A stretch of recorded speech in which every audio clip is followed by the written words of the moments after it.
Alô, alô, alô, aqui para falar das novidades do à la carte essa semana. Vou começar com um filme super inédito com um dos melhores e mais incríveis atores da atualidade, Tony Servillo. Caracas, uma história em Nápoles. Ele interpreta um escritor já consagrado, já com uma certa idade, que decide retornar a Nápoles, onde ele nasceu e cresceu, e lá ele encontra esse amigo chamado Caracas. Por isso até que no título tem esse subtítulo, Uma História em Nápoles, porque senão de repente você pensa que o filme se passa na cidade de Caracas. Ele encontra esse amigo, cara mais jovem que ele, mas que quando ele morava em Nápoles, ele era bastante jovem e metido com neonazistas. Mas agora, muitos anos depois, ele encontra esse amigo e agora o cara se transformou num muçulmano fanático. E a gente então vai acompanhar essa tentativa de relacionamento, tentativa dele estabelecer uma conexão com esse amigo que foi de um lado para o outro dos extremismos, infelizmente, que existem no mundo contemporâneo. Produção muito caprichada, uma fotografia deslumbrante, vocês estão vendo aí algumas cenas, realmente um filme muito caprichado, muito bonito,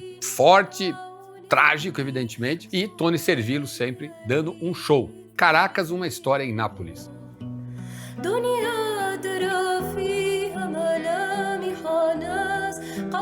Conflito à Noite é um filme dos anos 50 de Fritz Lang. Quando esse filme estreou no Brasil, ele estreou com um título um tanto quanto bizonho, Só a Mulher Peca. Naquela época o povo gostava desses títulos melodramáticos, mas a gente está usando esse título que também é o título mais original do filme, porque o outro está um pouco forte, mas vai que você viu esse filme no passado com o título de Só a Mulher Peca, é o mesmo filme.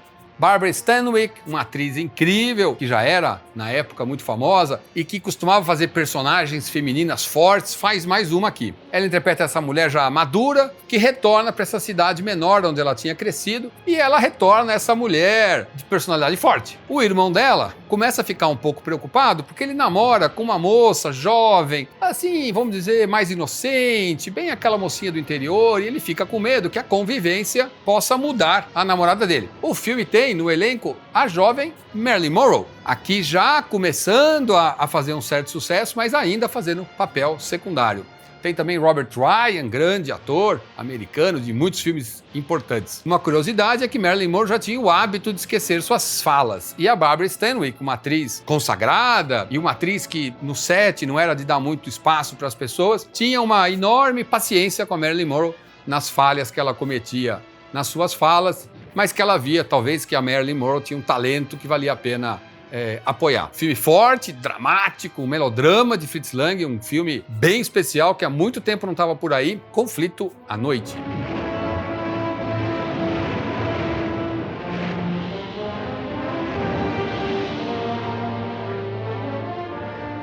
Ninguém Conhece Ninguém é um thriller espanhol de 1999, na época fez muito sucesso, com Eduardo Noriega e Jordi Mollà, dois atores ali relativamente jovens, nos seus 30 anos, que faziam muito sucesso no cinema espanhol. O filme realmente funcionou.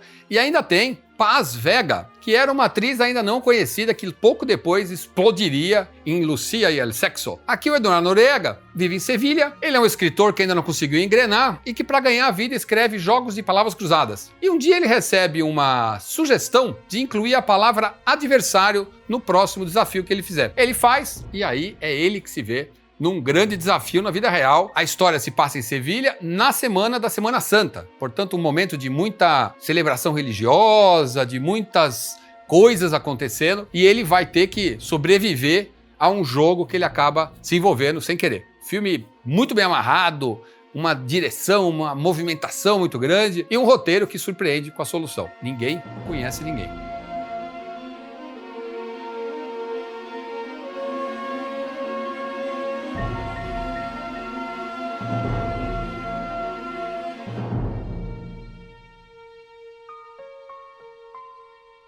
E para você como eu, que é fã da Agatha Christie e dos personagens Miss Marple e Poirot, temos mais um episódio de Miss Marple. É outro livro adaptado, É Fácil Matar. Também queria destacar, já colocamos no primeiro episódio, esse é o segundo, mudou a Miss Marple. A atriz que fazia até a terceira temporada já estava com uma idade avançada e ela se aposentou, e agora é a Julia Mackenzie. Ela é diferente da outra, mas também eu acho que faz uma Miss Marple muito convincente. Tem uma doçura, um olhar esperto, enfim, espero que você goste como eu. Nessa história, a gente tem, como sempre, uma vila, né? Uma cidade menor, aquela cidade do interior da Inglaterra, e começam a acontecer mortes que aparentemente são acidentes, etc., mas que talvez não sejam. E a gente então vai acompanhar o desenrolar e o que acontece. Ótima história, o livro é muito bom. Vamos ver se essa adaptação ficou tão boa quanto. Não assisti ainda, vou assistir no final de semana.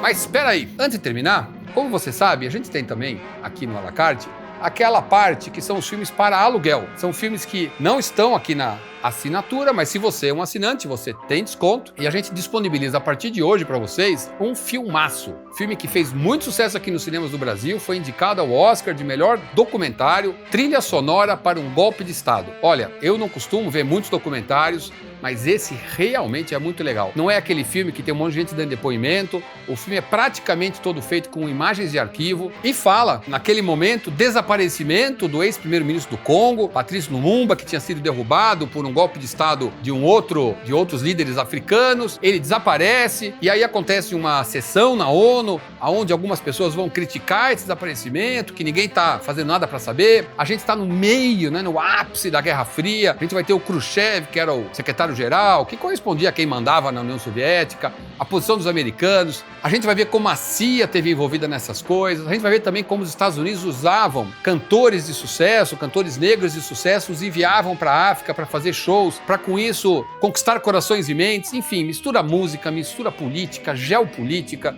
história, fim do colonialismo, independência dos países africanos. São muitos assuntos interessantes, muito bem amarrados. É um filmaço, está à disposição para vocês para alugar. Se você é assinante, tem um desconto bastante grande. Recomendo, é um filmaço, vale a pena, você vai gostar. Trilha sonora para um golpe de Estado. Hurry, hurry, hurry, now it's coming.